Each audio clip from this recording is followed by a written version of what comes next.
Hello, I'm Zoid. Welcome to another video. I'm a jazz musician, electronic musician and educator, and this is the 50th track analysis I've done on this channel. If you're watching lots of them, thank you for your support. Keep watching. I do different videos. Last video I did a video about Kieran Hebden Fortet, which was kind of a bit of a negative video where I flicked through. I got some kind of feedback on that video that I flicked through the tracks too quickly, and you know, obviously Fortet fans wouldn't have really liked that video, which I expected because I don't really love his music, but I was surprised about how many comments agreed with me. By far the majority, I mean like 90% of the comments on the video were like, I agree, he's talented, but I don't really like his music. Like, I don't connect with his music. But I wanted to figure out why it was that he was so popular, and I did get some interesting comments and interesting ideas about how he, early on, he kind of managed to attract the indie crowd to electronic music with some of the sounds that he would use that were like more real instrument sounds. And he had his band Fridge before, and he's a great DJ. That is kind of across the board agreed. Everybody agrees he's a great DJ. So his DJ career definitely helped him with his music production career. He did some amazing collabs like with Burial and the Skrillex thing. So career-wise, he's been phenomenally successful, smart choices, you know, great, yeah, just great choices all along in his career. And, you know, you got to respect the guy for everything he's done. Just still, I feel his music is a bit bland, a bit too nice for me, but it's subjective. You know, he's well made, he's a good musician, he's a good producer, he's an excellent DJ. So that was Fortet. Now, this week I'm doing Carl Craig. Well, not Carl Craig, just the Carl Craig track Atlas. Now, I was going to do a video on Carl Craig like I did on Fortet, which would have been way more controversial, as Carl Craig is kind of pretty much loved by most who love Detroit techno. A recognized bona fide master of the genre of Detroit techno, one of the big names, one of the legends of techno. And personally, I've not connected with his music as much as I have with Juan Atkins, Derek May, Kevin Saunderson. But I know some of the great Derek May tracks were made with Carl Craig when he was only 18, 19. And there's a video on YouTube of Derek May playing live in London in 1989. And he's with Carl Craig, who was 20 at the time. So that's interesting to see the two of them playing live in London in 1989, and it sounds amazing. So Carl Craig was there really at the inception of techno. Now, I didn't make that video because as I listened to more and more of the great Carl Craig tracks, I did come around a bit more. I mean, this album, Revolutionary, or what is it called? More Songs About Food and Revolutionary Art. It's one of the great Carl Craig albums. It's a very interesting album, and there's some tracks on it which I don't love, but there's some absolutely brilliant tracks on the album, including this one, Atlas and Domina. And I like quite a few of them now. So basically, I'm not going to try and do a kind of deep dive into Carl Craig's music and why I haven't connected with it. I'm not sure why I didn't. I probably would like it more the more I listen to it. But it's quite simple. It's,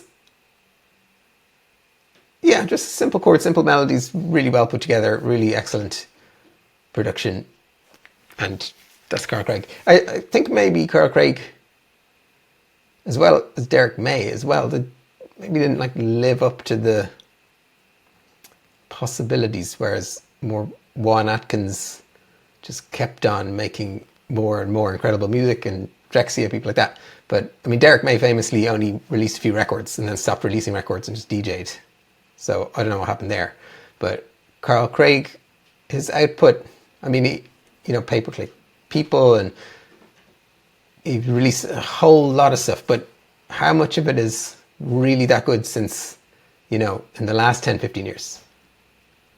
That's a question, open-ended question. Maybe it's still great. I'm not sure.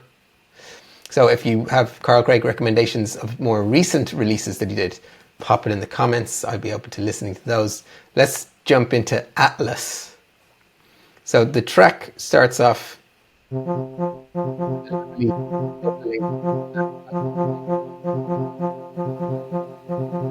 oboe-like sound, and then these voice-like pads come in, beautiful chords.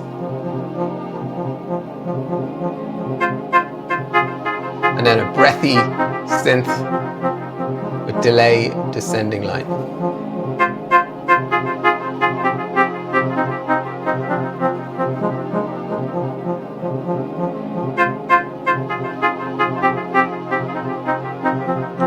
Okay, so that's pretty much the track. The beats do come into the track. Rolling toms, takes a while, and then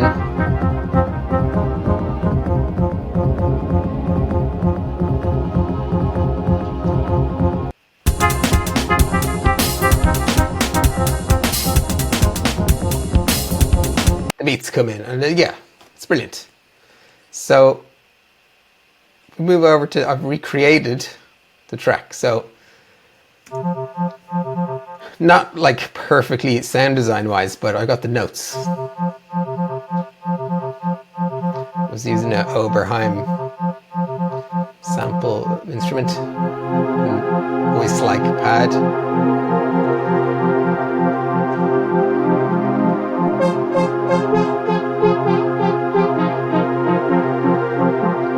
OBX on the first sound and Oberheim.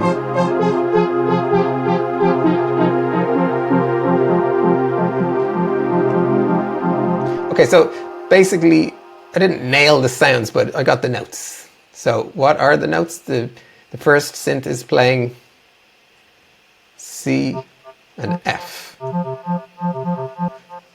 Back and forth in this rhythm that makes a nice interplay between the two. You can hear the top part. Top part going bop bop bop bop boom boom boom boom boom boom. It's a nice part with the delay as well. And then when the voice-like pad comes in, we've got these chords. It's like an F minor over C, or second inversion F minor.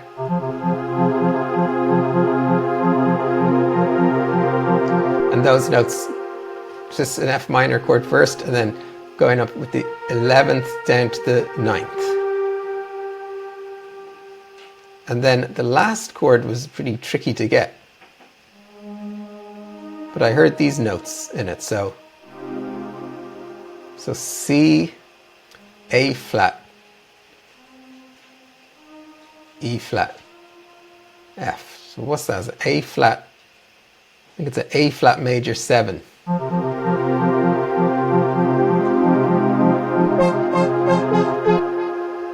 So over this F minor and A flat major 7, we have this F and C the whole time, which makes sense.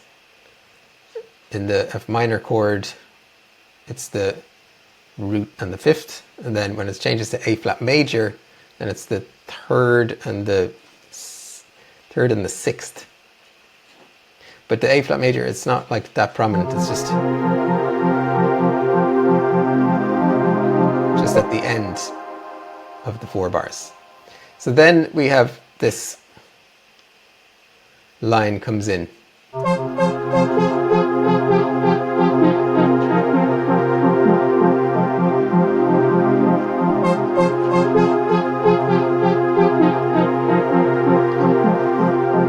Which is C down to A flat to G. It's kind of doing an arpeggio, the notes of the F minor 9 chord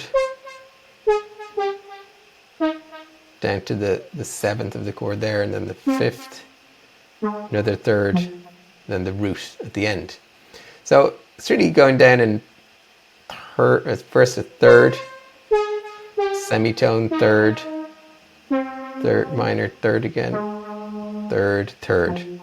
Yeah, so descending in 3rds, except for one time it does a semitone. Really nice notes, and that's simple, 3 simple elements, but just hits the nail on the head really. And then you put in some beats and you get Atlas. I didn't bother trying to recreate the beats, but really that's it.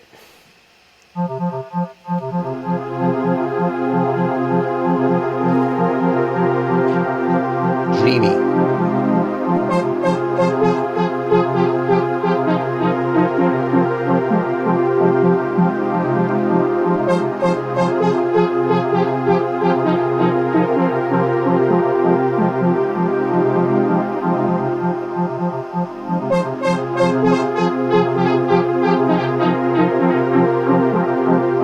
That's Carl Craig's Atlas, and drop a comment if you have another track suggestion for me to have a look at. So number 50 there, and I keep going with these and other videos, other topics. Yeah, I think I'll say goodbye there.